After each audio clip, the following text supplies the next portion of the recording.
Solar കേസിൽ മുഖ്യമന്ത്രിക്കെതിരെ ദില്ലി കോടതി അന്വേഷണത്തിന് ഉത്തരവിട്ടു. സരിത പണം നൽകിയത് ദില്ലിയിൽ വെച്ചാണ് എന്ന ആരോപണത്തിലാണ് അന്വേഷണം. മാർച്ച് 31-നകം റിപ്പോർട്ട് നൽകണമെന്ന് തീസസാർ കോടതി ഉത്തരവിട്ടു. വിവരങ്ങളുമായി മനു ശങ്കർ ചേരുന്നുണ്ട്. മനു, സുപ്രധാനമായ പല ഇടപാടുകളുടെയും കേന്ദ്രം ദില്ലി തന്നെയായിരുന്നു. ആ ഒരു പശ്ചാത്തലത്തിൽ കൂടിയാണ് ഈ ഒരു ഉത്തരവ്. എന്തൊക്കെയാണ് വിവരങ്ങൾ? സൗമ്യ, 2012 ഡിസംബർ 27 മുഖ്യമന്ത്രിക്ക് വേണ്ടി തോമസ് കുരുവിളയുടെ കാറിൽ വെച്ച് തന്നെ 1,90,00,000 രൂപ കൈമാറിയെന്നായിരുന്നു സരിത വെളിപ്പെടുത്തിയത്. ഈ വെളിപ്പെടുത്തലിന്റെ പശ്ചാത്തലത്തിൽ അന്വേഷണം വേണമെന്ന് ആവശ്യപ്പെട്ടുകൊണ്ട് നവോദയ പ്രവർത്തകൻ കൂടിയായ ഷൈൻ ദില്ലി പോലീസ് മുമ്പാകെ പരാതി നൽകിയിരുന്നു. ഇക്കാര്യത്തിൽ ഒരു വ്യക്തമായ അന്വേഷണം നടത്തണമെന്നും തെളിവുകൾ ശേഖരിക്കണമെന്നും ദില്ലി പോലീസ് മുമ്പാകെ നൽകി പരാതിയിൽ സൂചിപ്പിക്കുകയും ചെയ്തിരുന്നു. എന്നാൽ ഇത് സംബന്ധിച്ച് വ്യക്തമായൊരു അന്വേഷണം ആരംഭിക്കാൻ ദില്ലി പോലീസ് തയ്യാറായിരുന്നില്ല. ഈ ഒരു പശ്ചാത്തലത്തിലാണ് ഇപ്പോൾ നവോദയ എക്സിക്യൂട്ടീവ് മെമ്പർ കൂടിയായ ദിലീപ് എന്നൊരാൾ ഇപ്പോൾ ദില്ലി തീസസാർ കോടതിയെ സമീപിച്ചത്. കോടതിയിൽ ഇത് സംബന്ധിച്ചുള്ള വാദം കേട്ടതിനു ശേഷമാണ് മുഖ്യമന്ത്രിക്കെതിരെ ക്രിമിനൽ നടപടി ചട്ടപ്രകാരം കേസ് എടുക്കാമെന്നും അന്വേഷണം ആരംഭിക്കണമെന്നും ദില്ലി മജിസ്ട്രേറ്റ് തല കോടതി ഇപ്പോൾ ഉത്തരവിട്ടിരിക്കുന്നത്.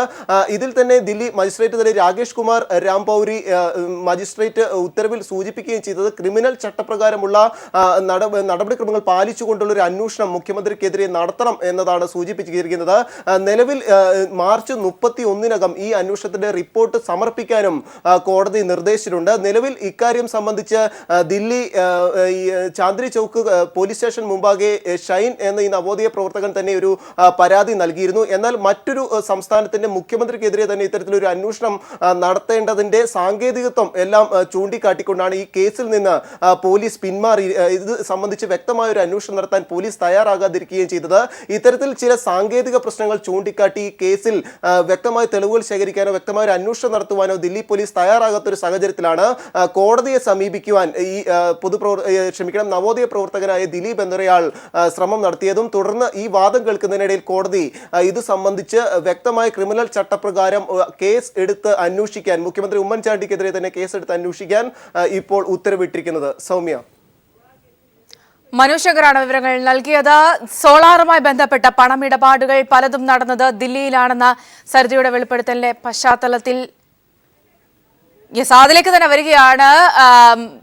സുപ്രധാനമായ വിഷയം എന്ന് പറയുന്നത് തന്നെയാണ് മുഖ്യമന്ത്രിയുമായി നേരിട്ടുണ്ടായിരുന്ന പണമിടപാടുകൾ ദില്ലി കേന്ദ്രീകരിച്ച് നടന്നിട്ടുണ്ട് എന്ന സുപ്രധാനമായ വെളിപ്പെടുത്തലുകൾ സരിത നടത്തിയ പശ്ചാത്തലത്തിൽ കൂടിയാണ് ഈ ഒരു ഉത്തരവ്.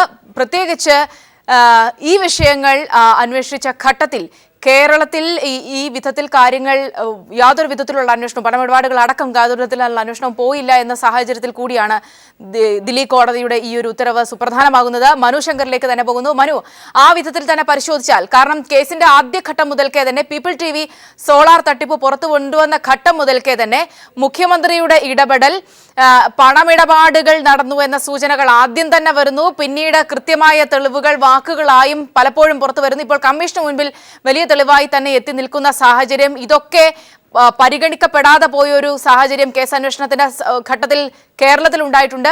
ഒരുപക്ഷെ അതിന്റെയൊക്കെ ഒരു തിരിച്ചടിയാകില്ലേ? കാരണം പ്രഥമ ദൃഷ്ട്യാ ഈ വിഷയത്തിൽ ഗൗരവമുണ്ട് എന്ന് കോടതി കണ്ടിട്ടുകൂടിയല്ലേ മുഖ്യമന്ത്രിക്കെതിരെ ഒരു അന്വേഷണം ആവശ്യപ്പെട്ടിരിക്കുന്നത്? തീർച്ചയായും സൗമ്യ, ദില്ലി വിജ്ഞാൻ ഭവനിൽ എൻ്റെ മുമ്പിൽ വെച്ച് മന്ത്രിതല കൂടിക്കാഴ്ചയ്ക്ക് ശേഷം മുഖ്യമന്ത്രി പുറത്തു വരുന്ന സമയത്ത് കൂടിക്കാഴ്ച നടത്തിയിരുന്നുവെന്നും സംസാരിച്ചിരുന്നുവെന്നും ഇതിന്റെ നിർദ്ദേശപ്രകാരം തോമസ് കുരുവിളയെ കണ്ടാൽ മതിയെന്ന് മുഖ്യമന്ത്രി ഉമ്മൻചാണ്ടി തന്നെ നിർദ്ദേശിച്ചിരുന്നുവെന്നും ഈ ഒരു സാഹചര്യത്തിൽ ചാന്ദ്രി ചൗക്കിൽ വൈകിട്ട് 6 മണിയോട് കൂടി എത്തുകയും തുടർന്ന് തോമസ് കുരുവിള സ്വന്തം വാഹനത്തിൽ തന്നെ ചാന്ദ്രി ചൗക്കിലേക്ക് എത്തി. തുടർന്ന് ഈ ചാന്ദ്രി ചൗക്കിൽ വെച്ച് തോമസ് കുരുവിളയുടെ കാറിനകത്ത് വെച്ച് തന്നെ പണം 1,90,00,000 രൂപ കൈമാറിയെന്നുമായിരുന്നു സരിത വെളിപ്പെടുത്തിയത്. ഇതിനുശേഷം തോമസ് കുരുവിളയുടെ നിർദ്ദേശപ്രകാരം തന്നെ സമീപത്തുള്ള പഞ്ചാബി ധാബയിലെത്തി ചായയും മറ്റും കുടിച്ചതിനു ശേഷം കുറച്ച് വർത്തമാനങ്ങളെല്ലാം നടത്തിയതിനു ശേഷമാണ് പിരിഞ്ഞതെന്നും സരിത വെളിപ്പെടുത്തുകയും ചെയ്തിരുന്നു. ഈ ഒരു വെളിപ്പെടുത്തലിന്റെ പശ്ചാത്തലത്തിലാണ് ഇത് സംബന്ധിച്ചൊരു വ്യക്തമായ അന്വേഷണം നടത്തണമെന്നും തെളിവുകളടക്കം ശേഖരിക്കണമെന്നും ആവശ്യപ്പെട്ടുകൊണ്ട് ദില്ലി പോലീസ് ചാന്ദ്രി ചൗക്കിലെ തന്നെ ദില്ലി പോലീസ് സ്റ്റേഷൻ മുമ്പാകെ ഈ നവോദയ പ്രവർത്തകനായ ഷൈൻ സമീപിച്ചത്. എന്നാൽ ഇത് സംബന്ധിച്ച് അന്വേഷണം നടത്താമെന്നൊരു വാക്കാൽ ഒരു ഉറപ്പ് ആദ്യം ദില്ലി പോലീസ് നൽകിയിരുന്നു എന്നാണ് ഷൈൻ നമ്മളടക്കമുള്ള മാധ്യമങ്ങൾ ഷൈനുമായി ബന്ധപ്പെട്ടപ്പോൾ ഷൈൻ തന്നെ വ്യക്തമാക്കിയത്. എന്നാൽ ഇതിനുശേഷം ഇത് സംബന്ധിച്ച് വ്യക്തമായ ഒരു FIR രജിസ്റ്റർ ചെയ്യാനോ മറ്റും ദില്ലി പോലീസ് തയ്യാറായിരുന്നില്ല. മാത്രമല്ല പോലീസ് കമ്മീഷണർ BS ബസിക്ക് വരെ ഇത് സംബന്ധിച്ചുള്ള പരാതിയുടെ കോപ്പി കൈമാറുകയും ചെയ്തിരുന്നു. ഇതിന്റെ പശ്ചാത്തലത്തിൽ വ്യക്തമായ ഉദ്യോഗസ്ഥർക്ക് നിർദ്ദേശങ്ങൾ നൽകിയിട്ടുണ്ടെന്നും ബാസി തന്നെ വെളിപ്പെടുത്തിയതായും ഷൈൻ വ്യക്തമാക്കുകയും ചെയ്തിരുന്നു. എന്നാൽ മറ്റൊരു സംസ്ഥാനത്തിലെ മുഖ്യമന്ത്രിക്കെതിരെ തന്നെ ഒരു അന്വേഷണം നടത്തേണ്ട സാഹചര്യം ഉടലെടുത്ത ഒരു പശ്ചാത്തലത്തിൽ ഈ ഒരു സാങ്കേതികത്വ പ്രശ്നങ്ങൾ നിലനിൽക്കുന്നു എന്നായിരുന്നു ദില്ലി പോലീസ് പിന്നീട് വാദം ഉന്നയിച്ചത്. ഈ ഒരു പശ്ചാത്തലത്തിൽ ഈ ഒരു അന്വേഷണവുമായി മുന്നോട്ട് പോകാനാകില്ലെന്നും FIR രജിസ്റ്റർ ചെയ്യാനാകില്ലെന്നുമായിരുന്നു ചാന്ദ്രി ചൗക്ക് പോലീസ് സ്റ്റേഷനിലെ തന്നെ SI അടക്കം വെളിപ്പെടുത്തുകയും ചെയ്തിരുന്നത്. ഇത്തരത്തിൽ പോലീസിന്റെ ഭാഗത്തു നിന്ന് വ്യക്തമായ രീതിയിൽ ഒരു അനുകൂല നിലപാട് കൈക്കൊള്ളാത്ത സാഹചര്യത്തിലാണ് മജിസ്ട്രേറ്റ് കോടതിയിലേക്ക് സമീപിക്കുന്നതിനായി ഈ നവോദയ പ്രവർത്തകർ സമീപിച്ചത്. ഇതിൽ നവോദയ എക്സിക്യൂട്ടീവ് മെമ്പർ കൂടിയായ ദിലീപാണ് ഇപ്പോൾ കോടതിയെ സമീപിച്ചത്. കോടതിയിൽ ഇത് സംബന്ധിച്ചുള്ള വാദങ്ങൾ കേൾക്കുന്നതിനിടയിൽ ഇത്തരത്തിലുള്ള സാങ്കേതിക പ്രശ്നങ്ങൾ പറഞ്ഞ് ദില്ലി പോലീസിന് അല്ലെങ്കിൽ പോലീസിന് ഇതിൽ നിന്ന് ഒഴിഞ്ഞു മാറാനാകില്ല എന്നുള്ള ഒരു പരാമർശമായിരുന്നു കോടതി നടത്തിയത്.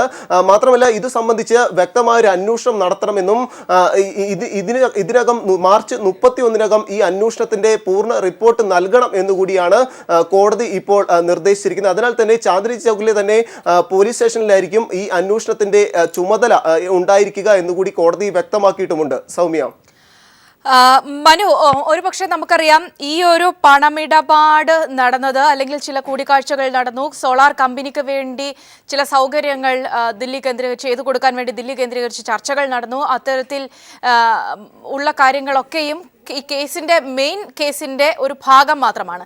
അതുകൊണ്ട് തന്നെ ഒരുപക്ഷെ അന്വേഷണത്തിലേക്ക് കടക്കുമ്പോൾ കൃത്യമായ ഒരു മാനദണ്ഡം നമുക്ക് നിശ്ചയിക്കപ്പെടേണ്ടതുണ്ട്. കേസിന്റെ കൂടുതൽ വിഷയങ്ങളിലേക്കൊക്കെ പോകേണ്ട ഒരു സാധ്യത കൂടിയുണ്ട്.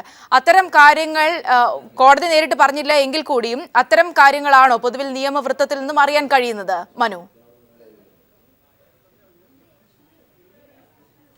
അത്തരത്തിലുള്ള കാര്യങ്ങൾ തന്നെയാകും ഇനിയുള്ള അന്വേഷണത്തിലും ഭാഗമാവുക. ഇത് സംബന്ധിച്ചു വ്യക്തമായൊരു തെളിവുകൾ ശേഖരിക്കുന്നതിൽ ദില്ലി പോലീസ് നടപടിക്രമങ്ങൾ പൂർത്തിയാക്കേണ്ടി വരും എന്നതാണ് വെല്ലുവിളിയായി വരുന്ന മറ്റൊരു കാര്യം. 2012 ഡിസംബർ 27-നാണ് ഇത് സംബന്ധിച്ച് ഇത്തരത്തിൽ ഒരു പണം കൈമാറ്റവും മറ്റും നടന്നു എന്ന് സരിത വെളിപ്പെടുത്തിയിരിക്കുന്നത്. അതിനാൽ തന്നെ ഇത് സംബന്ധിച്ച് വലിയ രീതിയിലുള്ള വീഡിയോ തെളിവുകളും മറ്റും ലഭിക്കുക പോലീസിന് പ്രയാസകരമായിരിക്കും. ഇത് സംബന്ധിച്ച് ഇപ്പോൾ അഡ്വക്കേറ്റ് ജയശങ്കർ നമ്മോടൊപ്പം ടെലിഫോൺ ലൈൻ ചേരുന്നുണ്ട്. ശ്രീ ജയശങ്കർ, ഒരു ഘട്ടത്തിൽ നമുക്കറിയാം ഈ കേസ് അന്വേഷണം നടക്കുന്നു, അല്ലെങ്കിൽ തട്ടിപ്പിന്റെ അന്വേഷണം നടക്കുന്നു, നിരവധി തെളിവുകൾ വരുന്നു. ഈ കാര്യങ്ങളിലൊക്കെ നമ്മുടെ പോലീസ് ആയാലും പിന്നീട് സ്വീകരിച്ചിട്ടുള്ള പല ഉദ്യോഗസ്ഥരായാലും ഒക്കെ തന്നെ സ്വീകരിച്ചിട്ടുള്ള നിലപാടുകൾ നമുക്കറിയാം. ഇവിടെ ഇപ്പോൾ സംഭവിച്ചിരിക്കുന്നത് ഈ കുരുവിളയുമായി ബന്ധപ്പെട്ട് പണമിടപാട് നടന്ന കൃത്യമായ വിവരങ്ങൾ സരിത കമ്മീഷന് മുമ്പിൽ നൽകിയിരിക്കുന്ന ഒരു സാഹചര്യമാണ് ഇവിടെ കോടതി പരിഗണിച്ചിരിക്കുന്നത്. ദില്ലി തീസസാർ കോടതി, അവിടെ കോടതി പറഞ്ഞിരിക്കുകയാണ് അന്വേഷണം വേണം എന്ന്. ഈ ഒരു സാഹചര്യം ഒരുപക്ഷെ ഇതൊരു താരതമ്യപ്പെടുത്തൽ തന്നെ ആയിരിക്കും വേണ്ടത്. ഈ ഒരു സാഹചര്യം എങ്ങനെ കാണുന്നു ശ്രീ ജയശങ്കർ? സാഹചര്യം തീർച്ചയായിട്ടും ഗൗരവമുള്ളതാണ്. ഗുരുതര സ്വഭാവമുള്ള ഒരു തീരുമാനമാണ് ഇപ്പോൾ കോടതിയുടെ ഭാഗത്ത് ഉണ്ടായിട്ടുള്ളത്. സംസ്ഥാന തെരഞ്ഞെടുപ്പിലേക്ക് നീങ്ങിക്കൊണ്ടിരിക്കുകയാണ്. ആ സന്ദർഭത്തിൽ പ്രത്യേകിച്ച് രാഷ്ട്രീയമായിട്ടും വലിയ പ്രാധാന്യമുണ്ട് എന്ന് തന്നെ അവിടെ കരുതാൻ. ഇതിനെക്കുറിച്ച് പക്ഷേ മുഖ്യമന്ത്രിയുടെ പ്രതികരണം അദ്ദേഹം ജനകീയ കോടതിയിൽ അദ്ദേഹത്തിന്റെ നിരപരാധിത്വം തെളിയിക്കും എന്നതായി തന്നെ ആയിരിക്കാനാണ് സാധ്യത. അതുകൊണ്ട് മറ്റു തരത്തിലുള്ള നടപടികളൊന്നും നമ്മൾ ഈ ഘട്ടത്തിൽ പ്രതീക്ഷിക്കേണ്ടതില്ല എന്നാണ് എനിക്ക് തോന്നുന്നത്. പക്ഷെ സ്വാഭാവികമായും ഇങ്ങനെ ഒരു അന്വേഷണം വരുമ്പോൾ കേസിന്റെ കൂടുതൽ മെറിറ്റിലേക്ക് കടക്കേണ്ട ഒരു സാഹചര്യം കൂടി വരില്ലേ ദില്ലി കേന്ദ്രീകരിച്ചല്ലാതെ? തീർച്ചയായിട്ടും കേസിന്റെ മെറിറ്റിലേക്കുള്ള അന്വേഷണങ്ങളും അതുമായി ബന്ധപ്പെട്ട ചർച്ചകളും വിശകലനങ്ങളും ഒക്കെ ഇതിന്റെ പുറകെ ഉണ്ടാകും. പക്ഷെ മുഖ്യമന്ത്രിയെ സംബന്ധിച്ചിടത്തോളം എത്ര വലിയ അപമാനം സഹിച്ചുകൊണ്ടും എത്ര വലിയ അവഹേളനം സഹിച്ചും ആ കസേരയിൽ ഇരിക്കാൻ അദ്ദേഹം പ്രതിജ്ഞാബദ്ധനാണല്ലോ. അതുകൊണ്ട് സ്വാഭാവികമായിട്ടും അതിൽ കൂടുതലായിട്ടൊന്നും അദ്ദേഹത്തിൽ നിന്ന് പ്രതീക്ഷിക്കാൻ കഴിയില്ല. വളരെ നന്ദി അഡ്വക്കേറ്റ് ജയശങ്കർ ഈ അവസരത്തിൽ നമ്മോട് സംസാരിച്ചതിന്. ദില്ലി തീസസാരി കോടതി സോളാർ കേസുമായി ബന്ധപ്പെട്ട് ദില്ലിയിൽ നടന്നിട്ടുള്ള തട്ടിപ്പ്, അതായത് പണമിടപാടുകൾ ഇത് സംബന്ധിച്ച് അന്വേഷണം വേണം എന്ന് ഉത്തരവിട്ടിരിക്കുകയാണ്. മുഖ്യമന്ത്രിക്കെതിരെ അന്വേഷണം വേണം എന്നാണ് കോടതി ഉത്തരവിട്ടിരിക്കുന്നത്.